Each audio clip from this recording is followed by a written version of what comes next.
हे यौ सुने छियै? हाँ ये कहू ने। नया साल आबे वाला छै, की केना प्लान ये? कत्ता कत्ता घुमेबे हमरा?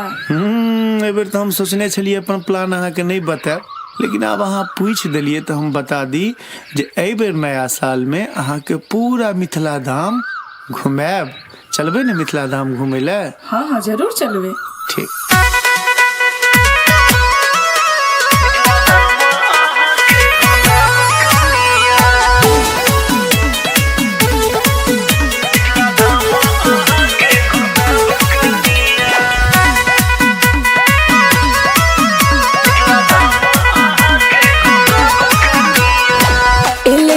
साल धियो धियानियो हमरा ले करबै की कहू पलानियो। सब प्लान बनेने छिए हम।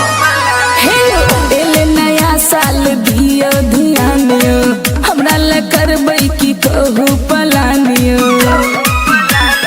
कहू एबर कोन कोन देखेब दुनिया। हैप्पी न्यू ईयर कनिया, मिथिला धाम अहाँ के घुमाएब कनिया, मिथिला धाम अहाँ के घुमाएब कनिया।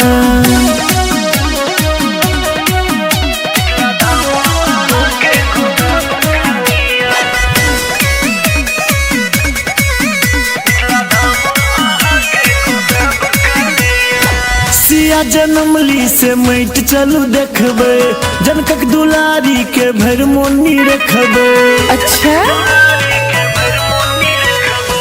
लगे दाम पिया आहा के बात में, पिकनिक करब चलू कमला के कात में। हाँ ये चलब ये। कालिदासक डीह देखत धनिया, मिथिला धाम अहाँ के घुमाएब कनिया, मिथिला धाम अहाँ के घुमाएब कनिया।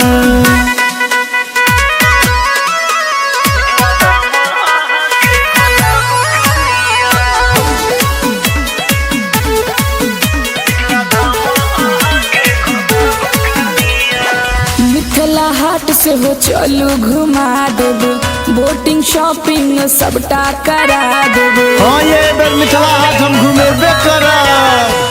भनसा घर में चलू संग खेबे, दुनू प्राणी ये रील बनेबे। से तो हम बनेबे करब। जात ढेकी वाला छै ओतै दुनिया। से तो छै।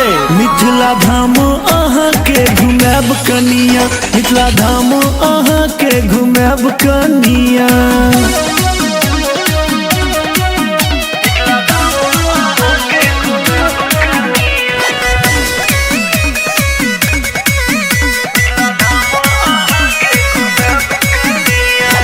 चल सिमरिया अहाँ के घुमा देब, समस्तीपुरक पेड़ा खुआ देब।